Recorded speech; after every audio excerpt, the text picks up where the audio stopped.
Hello, everyone, and welcome to Asset Management Awareness Month. My name is Kim Sager, and I'm the VP of Communications and Marketing. Today, we're wrapping up our Awareness Month webinar series.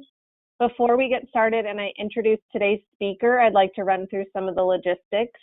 This webinar is being recorded and will be posted on our NPMA website and YouTube channel.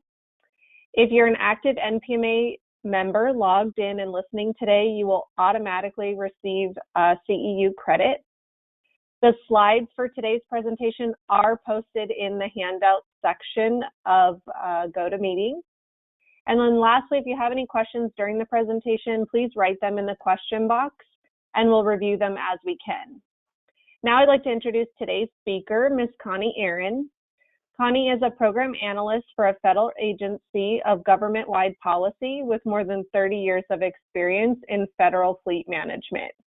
She previously worked where she was responsible for overseeing 2 fleet management centers with 6,000 federally owned and leased vehicles in the Washington, D.C. area.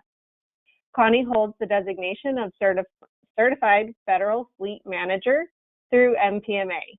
Connie, welcome and thanks for joining us today. Oh, hi, everyone. Thanks for having me and that nice introduction. I know we're all looking forward to spring is here. And hey, at least it's not April Fool's Day today, right? Oh, no webinar today, no. Anyway, just having a little bit of fun. So, again, my name's Connie Aaron. I've got over 30 years in federal fleet management experience, and I'm happy you could join me today. A lot of you have probably heard my talks in the past, and some of it may be a repeat of information, but I feel like you learn something new a little bit every year. So when they asked me for a title of this presentation, I said, how about a little bit of this and a little of that? Because federal fleet management is a huge topic. There's so many different facets we could go into, and so I'm going to touch on a little bit of this and a little bit of that. And like they said, if you have any questions, please put them in the Q&A box, and I can respond to them as we go along. So they'll read them to me, and I'll see if I can answer your questions. So let's get started. So I did put up some learning objectives for today. Whether you're new to fleet management or you have 10 years, 15 years, 20 years, there's always something to learn in fleet management. The topic has just grown so much from, it's not just putting a set of license plates on a vehicle and handing out a set of keys to a driver anymore. So I want to give you a little bit of understanding of what fleet management is and how it supports federal agency missions, just because that's my area of expertise. But when I can, if you're not with a federal agency, I'm going to tell you how you can use the information I'm providing or the data I'm providing to help in your private fleet, your state fleet, locally owned fleet, utility fleet. So lots of different information coming out, and hopefully some of it will be applicable outside of the federal government. So let's learn about the complexities of being a fleet manager. Let's identify stakeholders and key components of federal fleet management, and know where to find additional resources and information for managing a federal fleet. Because if you don't know how to do something in fleet, that's okay. Like I said, it's a changing career path, a changing job. As we speak, new things are being introduced and making it a very high-tech job. And so I'm going to tell you where to find some resources where you can ask for help. Don't be ever afraid to ask for help. So federal fleet management, a little of this and a little of that. Motor vehicles. Why am I here at the NPMA giving a webinar about motor vehicle management? It's because the basic, it's a personal property asset. So the personal property regulations, personal property management guidance is all applicable to the management of motor vehicles. But just a little bit of a change, different things you have to monitor versus, a personal property asset or a real property asset. And over my years, what I have found is that many property managers are the ones who are managing the agency's federal motor vehicle fleet, They're managing the agency's travel management programs. They're managing the aircraft fleet, the real property program, mail management program, and the transportation program. So you have stuff, and you need to get it from point A to point B. That's freight, transportation program. And you have a driver who needs to get from point A to point B to complete your agency's mission, motor vehicles or aircraft, or say you're going to put them on travel orders. So it's in so many different facets here in the federal government. And just from my experience, when you're at a headquarters level, you're in charge of maybe just one aspect of that. But when you get down to the field level or regional level or bureau level, you're in charge of all of it. And you're like, whoa, how do I wear this fleet hat? So that's what I'm here for, to show you some different ways to manage that fleet hat. So when I get started talking about the federal government and motor vehicle fleets, I always like to start out, I want you to see how big the federal fleet is. Now, this is from the 2020 data set. The 2021 data set is almost available for publication, but you'll see the fleet hasn't changed that much. So for FY 2020, our inventory was 657,506 vehicles. We had over 20 large fleets, meaning the agency had more than 2,000 vehicles. And for miles traveled in 2020, it was 4.16 billion miles traveled. And take note of this figure, the operating cost of the federal fleet is $4.2 billion. That's how much federal agencies spend to operate their motor vehicle fleets worldwide. That's a lot of money. So as you can see, fleet managers have a huge job on their shoulders to manage all these vehicles, miles traveled, and operating costs. And then I like to point out, what is the federal fleet composed of? Believe it or not, we're 64% trucks and only 35% sedans, and less than 2% are buses and ambulances. But when we're driving down the street, what do we see? We see sedans more often, because those are the type of vehicles that are on public roadways, whether it be a recruiter or a USDA meat inspector going from point A to point B on a public roadway. So we think, oh, the federal government has a lot of sedans. And then what do we see on TV? We see presidential limo, a lot of chase cars behind it. So we always think of that. But now the federal fleet is mainly trucks. We're a working truck fleet. And what is the composition by agency type? I don't know why there's an extra, why the 3 got messed up, but on that slide. But U.S. Postal Service is 34% of the fleet composition. Civilian agencies are 38%. Civilian agencies would be OPM, GSA, Department of Agriculture, Department of Commerce. And then for military, it's 28% of the federal fleet. And then vehicle source. Where are fleet managers getting their vehicles from? 68% are agency owned. 31% are GSA fleet leased. Those are the license plates you see with the G on it. And so if it says G13-12345, you know that's a GSA fleet leased vehicle being driven by an agency who's leasing it from GSA fleet, and less than 1% is commercially leased. So what is fleet management? An agency that needs motor vehicles to function engage in some sort of fleet management operations and fleet management, whether it's a leased fleet or an agency-owned fleet. Agencies they need to get drivers from point A to point B, sometimes to C, and all the way to E, D, and E, F in between. And so whether it's local travel or official travel, which is normally more than 50 miles, an agency has a need for motor vehicles.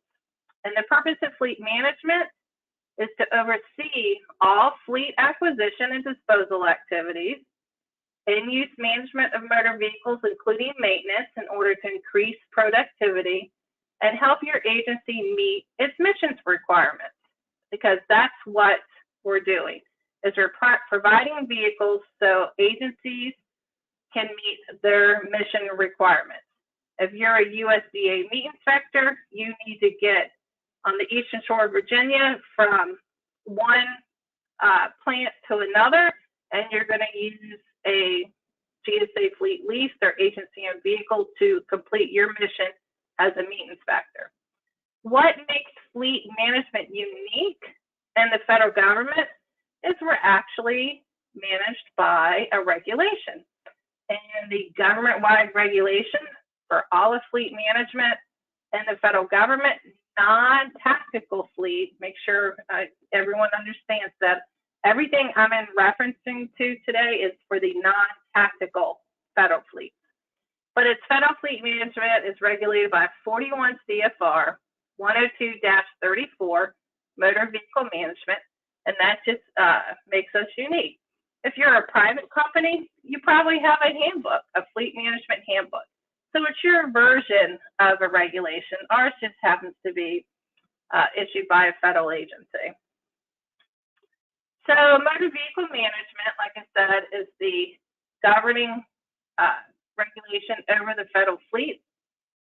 It governs the economic and efficient management and control of motor vehicles that the government owns, leases commercially, or leases through GSA fleet.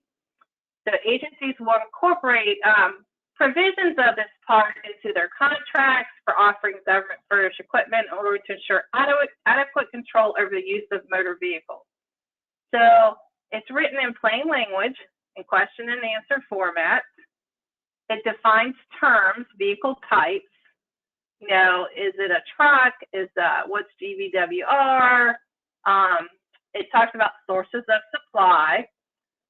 If you're a federal agency and you want to purchase a non-tactical vehicle, your mandatory source is GSA fleet. If your other sources of supply could be commercial lease, different contracts, and then there's also government-wide replacement standards. That's where you would find that in this regulation. So federal agencies, if they just get tired of a vehicle, say it's a vehicle, you know, it's a sedan, it's got 10,000 miles on it, and it's only 2 years old, but a new person comes in and they don't like the color, sorry, because of these government-wide regulations about replacement standards, you have to wait till that vehicle's 3 years or has 60,000 miles on it to replace it. You just can't get rid of it because you don't like the color. The regulation also defines the scope. Military designed vehicles are excluded, tactical vehicles are excluded, and most of the provisions exclude law enforcement vehicles, because the purpose of this regulation is to help an agency complete its mission.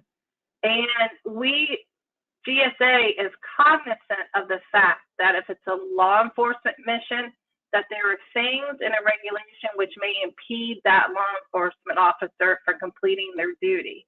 And so that is something the head of the agency has to read through the regulation and determine which sections apply to law enforcement. So what is a fleet manager? A fleet manager is more than just a manager of personal property assets, i.e. the motor vehicles. Fleet managers have a role in every aspect of fleet management, including acquisition, in-use management, and disposal. For in-use management, it could be getting a license plate for the vehicle, making sure it's on a maintenance program, making sure drivers are trained to drive that type of vehicle. If it's an electric vehicle, to make sure they know how to fuel that vehicle, what to do if they get in an accident. So there's lots of different aspects of in-use management. And then, of course, at the end of the life cycle of the vehicle is disposal of the vehicle. Fleet managers exist at all levels, at the agency head level, all the way down to the field level. From the bureau to the service, fleet managers can be found at every level. And like I said before, some are just fleet managers, but then also some are the personal property manager, the travel manager, the other duties as assigned. I've met lots of fleet managers over the years where fleet management was the other duties as assigned. And so we like to guide them and help them to learn more about fleet, to make better decisions about the vehicles. And then whether you're a fleet specialist, a fleet manager, or fleet is other duties as assigned in your position, you are vital to the success of your agency's fleet program and helping your agency accomplish its mission.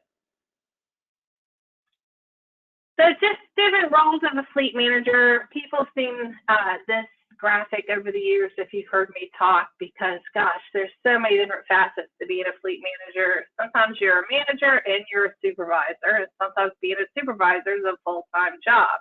You're like, when do I have time to be a fleet manager? You're a communicator. You're communicating to your boss. You're communicating to the people that work below you.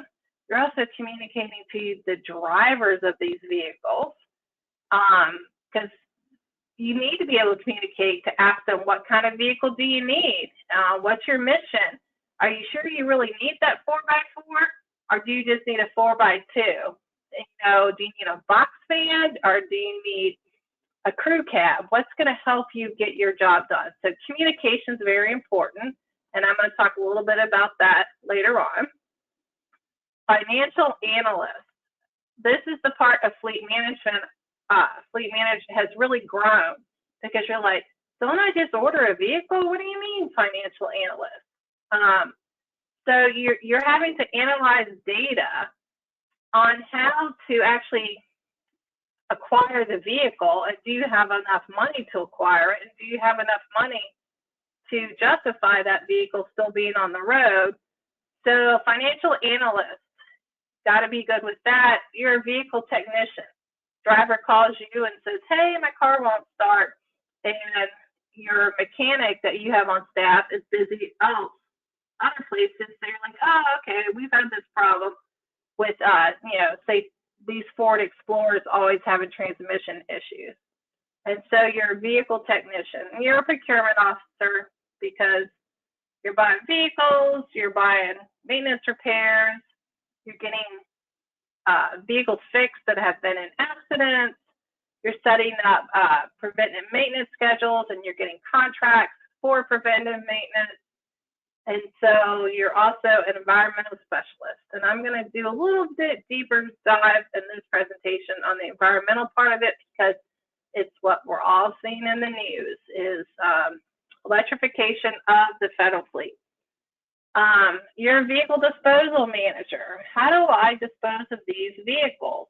You have to meet the minimum utilization criteria because of that government-wide regulation, remember? But then what if I want to use, and here's property turn exchange sale authority to help supplement me to buy new vehicles? Or, oh, this vehicle's 30 years old, I can barely push it out of the parking lot. Maybe I should just put it for surplus or excess, depending on how the vehicle was originally purchased. So then you're also a trainer, because all these newfangled things on vehicles, you got to train people how to use them. My husband has a company car, and it has those laser beams on it to tell you if you're going in and out of your lane, or it has the braking where it automatically brakes for you. But you just can't get behind the vehicle and use all these new gadgets and toys, as I call them. Safety features is what I guess a manufacturer would call them. Is you need to train the drivers to use these. And then, of course, a fleet manager is always other duties as assigned. So how do fleet managers support federal agencies? Federal fleet managers provide agencies with the necessary transportation solutions required for your agency to carry out their mission requirements. And I should have put some more pictures on here, because you notice I put transportation solutions.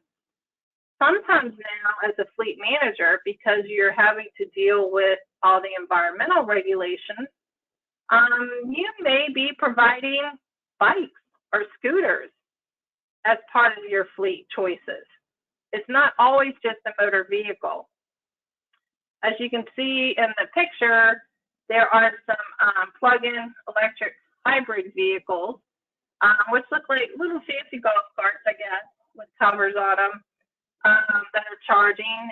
So it's not just a motor vehicle, it's a transportation solution to help you carry out your mission requirements. So I just wanted to show, if you've been in property management, then you know the life cycle of personal property. And I wanted you to see that for fleet management, it's not that different.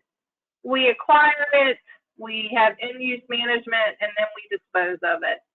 So it's not that different from personal property management, but some things that may come up under fleet management in the vehicle life cycle is, you acquire it, you have to determine if you have the funds to acquire it and how you're going to acquire it, what source are you going to get it from? Is it going to be agency owned, or is it going to be leased from the commercial sector or GSA fleet? So with end-use management, there's the whole identification and registration. Remember, the federal fleet is governed by a regulation, and that regulation states that the vehicle has to be identified as a government vehicle for official use only.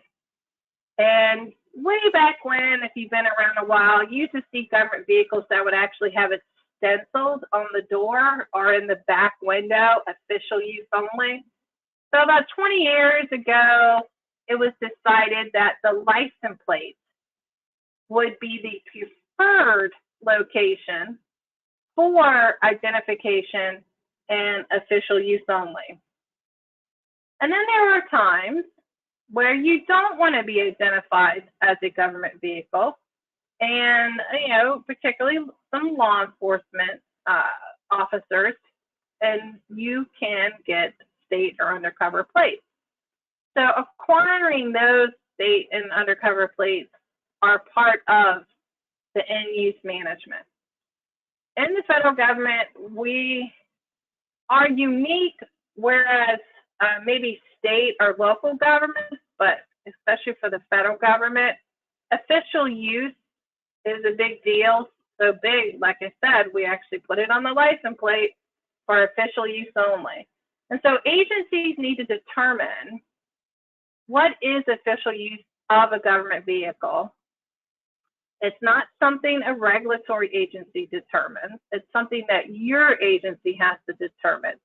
Is using this vehicle from point A to point B and stopping from lunch in between, is that official use? So that's something the agency has to determine. And then another big thing that's kind of unique to the federal government is home to work transportation, i.e., can I drive the vehicle home at night and park it in front of my house? And the pandemic really put a test on federal agencies with this, because let's face it, 99% of the federal workers were working from home for a while. A lot of them have gone back to the office. But so how does that regulation fit into a remote workforce? Again, there's a regulation that helps give broad terms, and then you, when your agency, have to determine how it will affect your mission and what you need to accomplish and what you have the statutory authority to approve. So that's a whole workshop in itself. Trust me, home to work transportation. And then in end-use management maintenance, the regulations for federal fleet states there has to be a preventative maintenance program for your vehicle. And that's so that the government is taking advantage of warranties and keeping vehicles on a proper maintenance schedule to make it more, to extend the life of the vehicle, and making sure maintenance is kept. And when you have a vehicle that is on a preventative maintenance schedule that is enforced, it's safer for the drivers to drive the vehicles and safer for the public who has to encounter these vehicles. There's crash management and reporting as part of end-use management. If there's an accident, what do you do? fueling a vehicle and keeping track of the data of fueling the vehicle. And it's not just gasoline, it's electricity, it's ethanol, propane, natural gas, different aspects in fueling. So you're definitely become a fuel manager when you're a fleet manager. And how are you paying for the fuel? The regulation states the preferred is with a credit card. But there could be agreements set up to help at like a military base. So whatever fits your agency. I said it before, there's replacement criteria. And then I'm going to go a couple of slides into this later and talk about asset level data reporting. In the federal government, we were not reporting asset level data, meaning vehicle by vehicle data. Each agency was congregating data together and putting it into a system. But now we have asset level data reporting, and I will show you some tips with that. And if you're not with the federal government, how you can use the federal government's data to help benchmark your private fleet. And of course, there's disposal of the vehicle. So just want to show a little bit of personal property and fleet management. I talked about regulations, and under regulations, we have these bulletins. And there's personal property management, FPMR bulletin B26, which is over personal property. And it talks about accountability and stewardship of personal property. And it requires agencies to maintain adequate inventory controls and accountability systems for property under their control.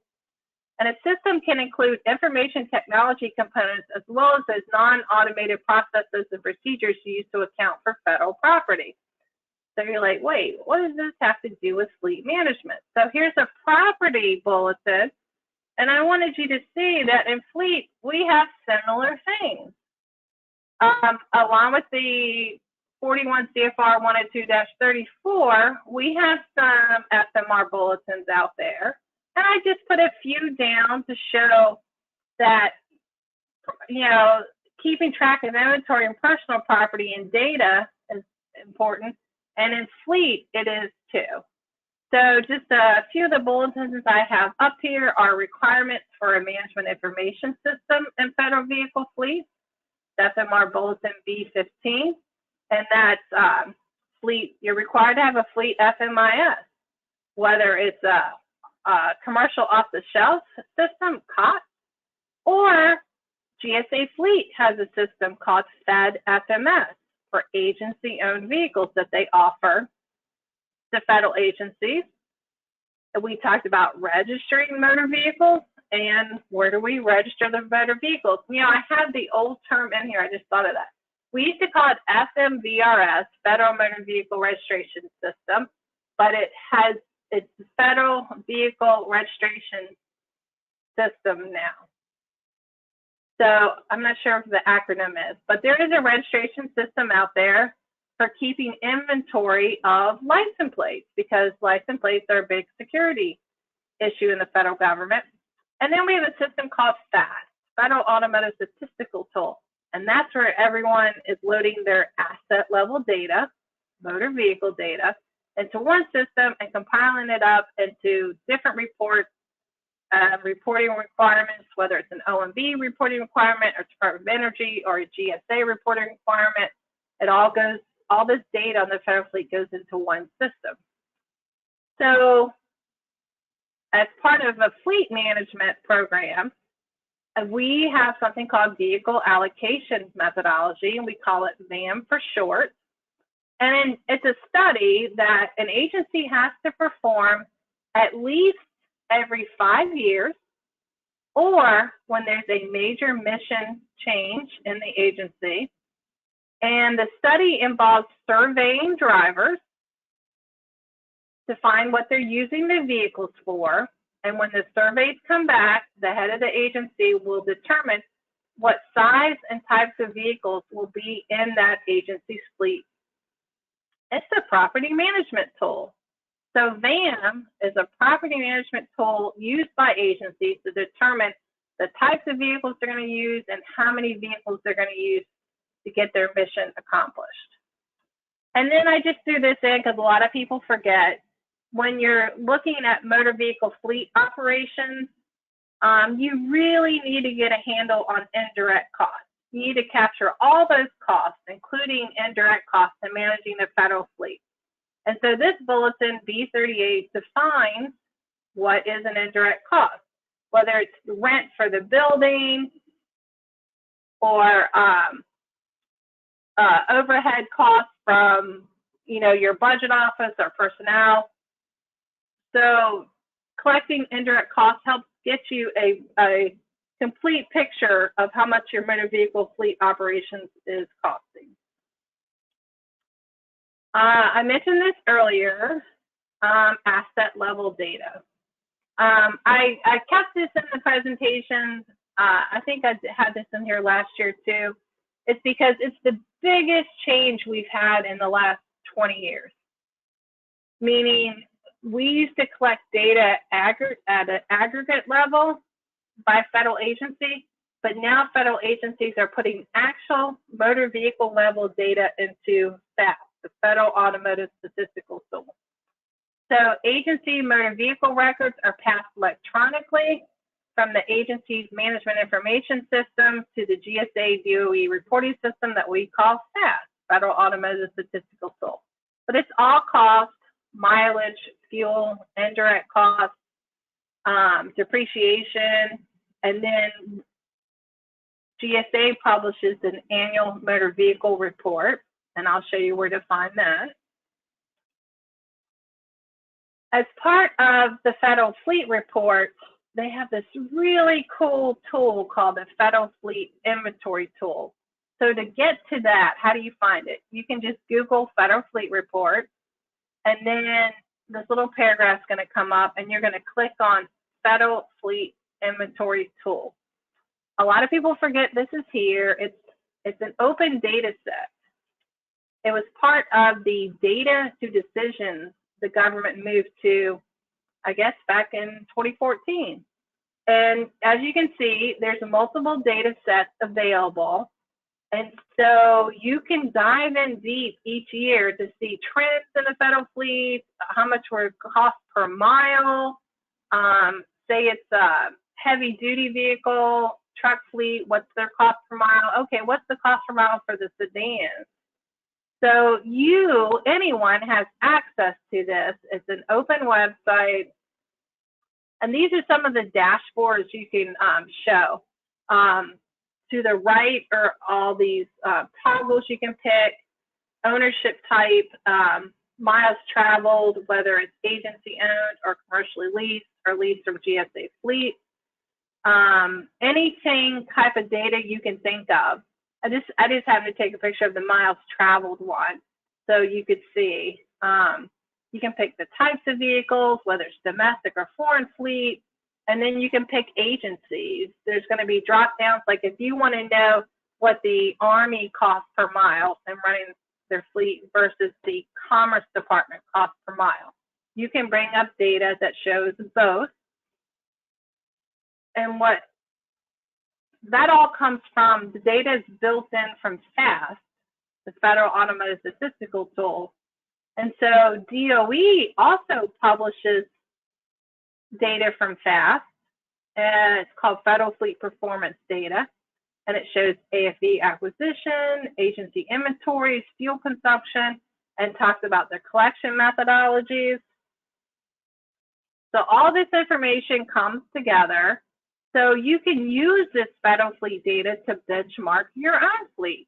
These are open data sets. You can draw the data into your own fleet management information system and see how your fleet compares to the federal fleet.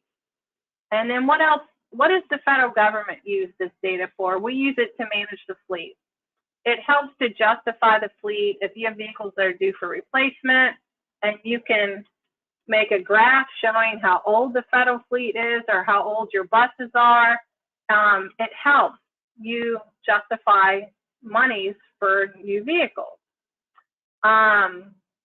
There are many reporting requirements that are taken care of with this. I'm not going to go through each one, but as you can see, it populates O&B scorecards, any other reporting requirements from DOE or GSA or even EPA. It all comes from this one data set, and it's input by federal agencies each year, starting in October, it closes in December, and then about this time, April, the data is released each year.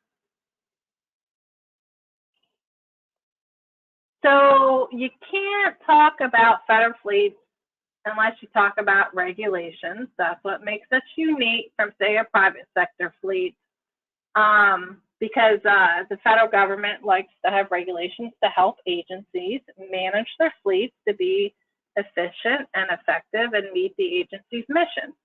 So down in the middle, you'll see the one I've already talked about, 41 CFR 102-34, motor vehicle management. But I did want to bring up some others. In the federal government, if you're purchasing a non-tactical light-duty vehicle, GSA fleet is the mandatory source, and it's 101.26.501 that tells folks they have to do that. A lot of people leave from GSA fleet. Currently, that regulation is still in 41 CFR 101-39. I talked about home-to-work transportation, and that's when you take a government vehicle and have permission to drive it to your house and return. It's frowned upon. It's not typically authorized, but we've had a very unique workforce since March of 2020. And so if you wanted to read the regulation, it's 41 CFR 102-5. And then getting into some property regulations, 102-38 is the sale of personal property. 102-39 is exchange sale authority. GSA fleet is a large exchange sale authority. They take the vehicles they lease to federal agencies, and when they're at the end of its life cycle, they sell these vehicles at auction, and they use that money to help fund buying new vehicles. So that's something, if you're in charge of disposal of government vehicles, you can look into the exchange sale authority to see how you can get the money back instead of just letting the money go into the general treasury, actually come back to your program. And then federal travel regulation. If you're a civilian agency, it's the federal travel regulation. If you're military, it's the joint travel regulation, JTR. But what does the FTR have to do with federal fleets? I'll get to that in a second. Most frequently asked question from a personal property manager that I've heard over the years is, how do I transfer ownership of a motor vehicle? So I wanted to put that here in the slide for you to see. The transfer of ownership is with the SF standard form 97-1. And what that is, it's a U.S. government certificate to obtain title to a motor vehicle. Vehicles in the federal fleet are typically not titled in a state. Only if a law enforcement officer has had to get a state plate for undercover work would a vehicle be titled. So typically when there's not a title going with the vehicle, and let's face it, certificate of origins are lost over the years. You have a 10-year-old Army vehicle, you're certainly not sure what the certificate of origin is at this point.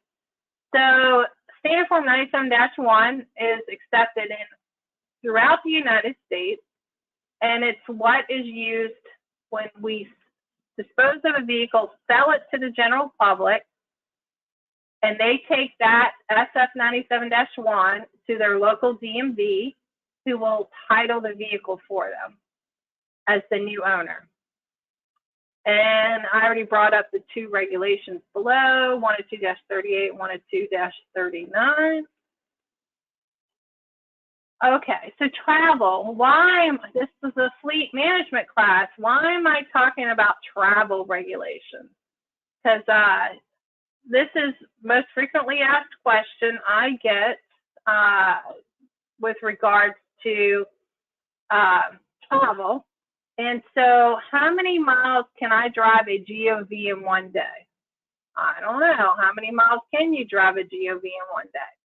So basically, I think I get this question a lot is because some people, in lieu of taking a plane on official travel, they would rather drive their government vehicle to the destination if they're going to training or they're going to another site location. So they want to know how many miles in a day can I drive a vehicle.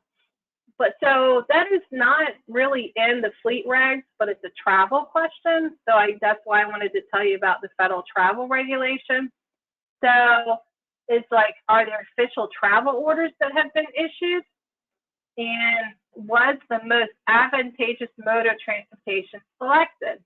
For example, the most advantageous mode of transportation for federal employees going on travel, it is expected to be common carrier. Common carrier could be a plane, a train, but common carrier. Only after common carrier can you authorize use of a GOV. And if the plane is cheaper than driving the government vehicle for 7 hours, and you know how many miles that is, then you as a manager will have to decide, wait, what's most advantageous here? Was it selected? And then you got to take into consideration driver fatigue. It's not regulated by GSA, as some people think it is, but it's regulated by the Department of Transportation. The Federal Motor Carrier Safety Administration regulates drivers with commercial driver's licenses. And remember, what did I say? The federal government is a truck fleet.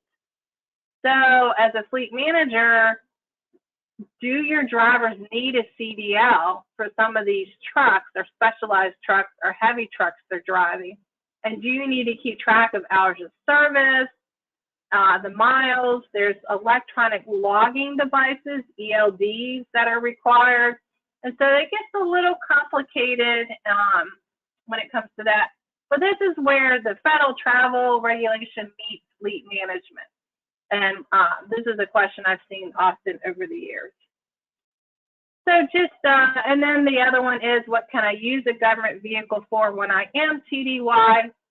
Again, it's talking about official use, yes, but because they're TDY, you have to go to the federal travel regulation, and it defines the methods of transportation agencies may authorize. You must select the most advantageous to the government, and what can it be used for? Between places of official business, temporary places between temporary lodging and public transportation is not available, to go to a restaurant, a drugstore, a barber, a place of worship, cleaning establishment. And so it's regulated in the federal travel regulation of what you can use a government vehicle for when you're on official travel. Okay. So we can't get past talking about fleet management without talking about environmental regulations. And where do I look for help? So there's many laws, executive orders about the environmental regulations regarding federal fleets. So the two big agencies in charge of that are Department of Energy, and it's the Federal Energy Management Program, SPEP. And I've got their website there, so you can look at all the offerings they have. And I'm going to show you one of their offerings in a minute. EPA, the Environmental Protection Agency, and ISO 141, that tells federal fleets they have to purchase low greenhouse gas emitting vehicles. It's a requirement. And they publish that data on their website of whether your agency is meeting this requirement or not. So you could go check out this website and say, oh, no, we're not meeting this requirement to have low greenhouse gas emitting vehicle acquisitions. So DOE and EPA are the main agencies for the federal fleet's environmental regulations. Lots of tools to help you. But then there's also GSA. They are there to help you, whether it's the Vehicle Policy Office or it's GSA Fleet, where you that purchase and lease vehicles for the federal government. You see a term in there, and I'm going to show it again later, is what is gsa.gov/EVSE? That's electric vehicle supply equipment. And so if you're looking to get electric vehicles and you need to know where to get the chargers. The GSA can help you with that, whether it's for workplace charging. And workplace charging is having a charger for the general public or an employee to use to charge their private vehicle. And then there's also chargers needed for official vehicles, government-owned and leased vehicles to get charged. GSA.gov/AFV has a lot of information for federal fleets to be able to meet all these environmental regulations and mandates. And a lot of people, you hear CEQ. CEQ, what is CEQ? CEQ is the White House Council on Environmental Quality. You can get information from them on sustainability.gov. And then a lot of people forget there's an agency sustainability officer, sometimes it's called Agency Climate Office, in your agency. And they are tasked with making sure every aspect of an environmental mandate is adhered to in their agency. And they report back to CEQ, the White House Council on Environmental Quality. And it's not just with motor vehicles, for those of you that are in that world. It's also for efficient buildings, or a use of water, or use of oil, use of electricity. So it's not just motor vehicles. So agency sustainability officers have a huge task and undertaking to meet environmental mandates, and it's not just for motor vehicles. So let me tie all this together and show you. Executive Order 14057 was issued December of 2021, and it's called Catalyzing America's Clean Energy Industries and Jobs Through Federal Sustainability. Part of that is the electrification of the federal fleet, and you see this everywhere now. Every other commercial with the Super Bowl was about electric vehicles, and that it's what we are doing in the federal fleet, because it's executive order. It says 100% of zero emission vehicle acquisitions by 2035, including 100% zero emission light duty vehicle acquisitions by 2027. So you have all these new terms now, ZEV, and that means zero emission vehicle, EVs, PHEVs, EVSEs, EPAC, workplace charging, oh my, all these new terms. I'm putting on my environmental hat as a fleet manager now, and I'm missing some things because some of these terms are just new to me. I don't know what a PHEV is, but don't fret. There is lots of help out there. I had given you earlier the websites for DOE, EPA, GSA, CEQ, and here is a nice handy dandy checklist that CEQ, DOE, Department of Energy, and GSA developed to help federal agencies with their electrification. And it's amazing to have a checklist like this. This was developed very quickly after the executive order was issued. It's very comprehensive. It talks about planning and designing and executing. And a big part about planning and designing is you can buy your electric vehicles or your plug-in hybrid electric vehicles, but you need a place to charge them. That's EVSE, Electric Vehicle Supply Equipment. So as you can see, when you're looking at your checklist, part of the planning and design, EVSEs are first, and then you acquire the vehicle. And as you can see, I've got the link to this checklist at the bottom of this page, but there's lots of hyperlinks throughout the checklist that's going to get you to, say, GSA AFV guide. And you know what? The first page of that AFV guide is nothing but acronyms. Lots of new acronyms to learn. There's EVSE BPAs. You know, there's already contractual agreements out there to help you purchase these electric vehicle supply equipment, whether it's for use by a government vehicle and a government driver, or it's for workplace charging, because workplace charging is required for you to have publicly available chargers for the general public and for employees that have electric vehicles. So definitely pull up this checklist. You're curious about fleet electrification, and you can see whether you're at an agency level or a headquarters level, or even if you're in the private sector and just want to see how the federal government is electrifying their fleet and determining policies and purchasing of equipment and what's available out there. Lots of great information on this checklist. So coming round circle, remember I told you, so you're a fleet manager, you've acquired the vehicles, you've got end-use management, you've electrified your fleet, and now you've got drivers. Remember, communication, that's your other hat as a fleet manager. Just remember this, agency drivers are focused on the mission, not vehicle management. This is big, communication and training, this is big.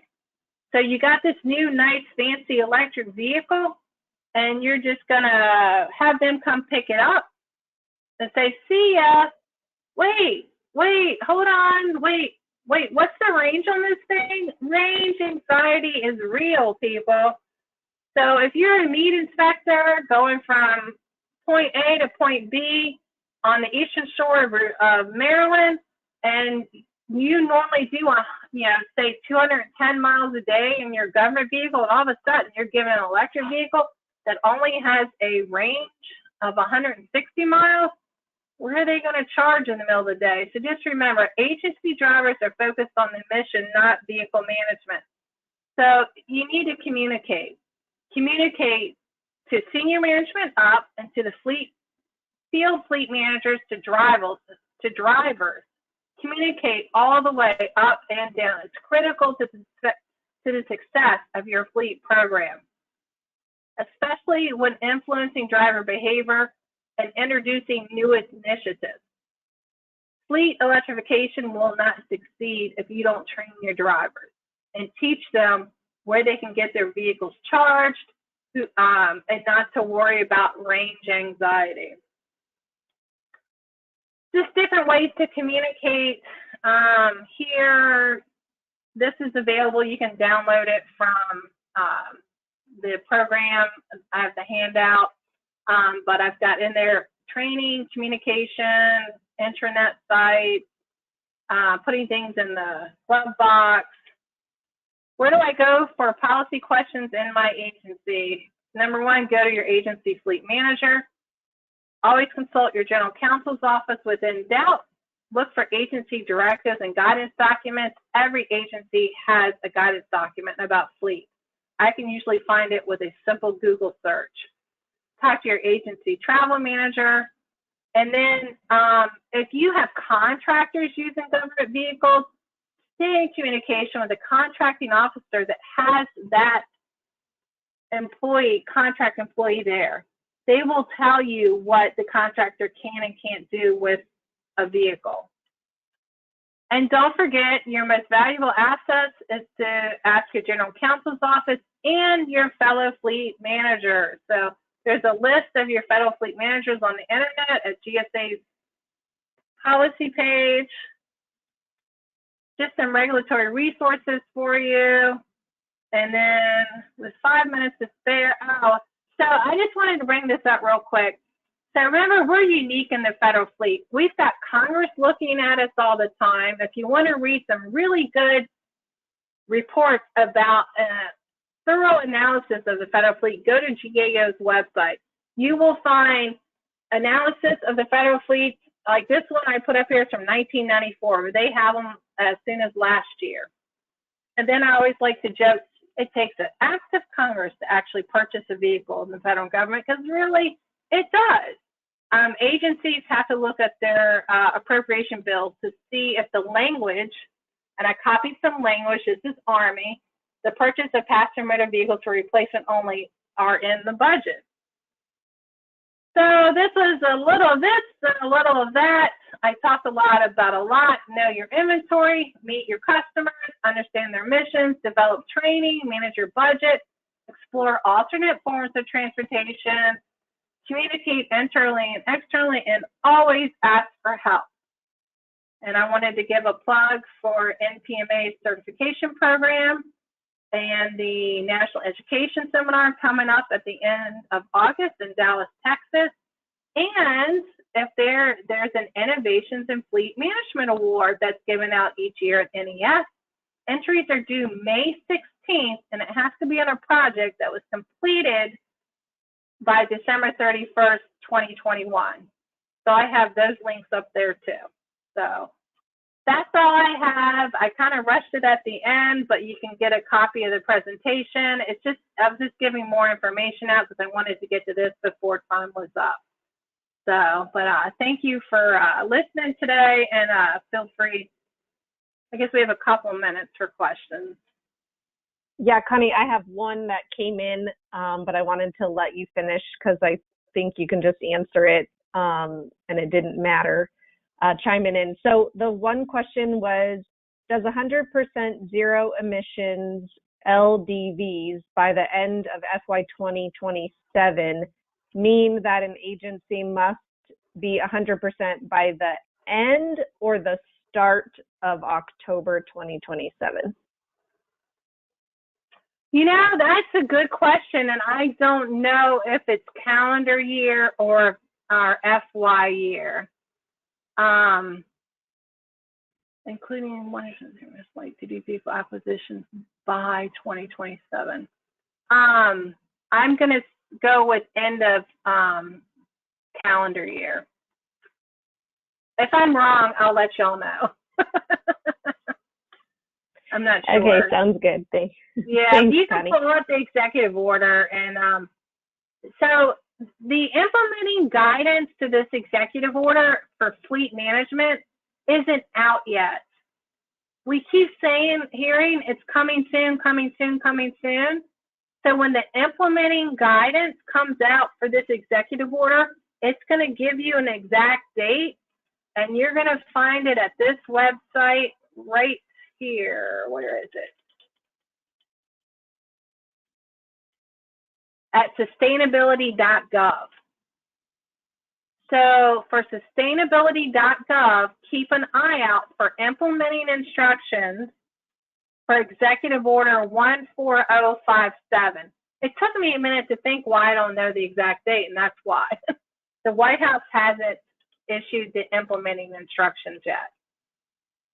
For sustainability.gov, look for implementing instructions. Okay, great. Thank you so much, Connie, again for speaking today, and everyone that joined us today and throughout our whole webinar series this month. Just a couple other announcements to wrap us up. I appreciate those NPMA plugs, Connie, relative to fleet.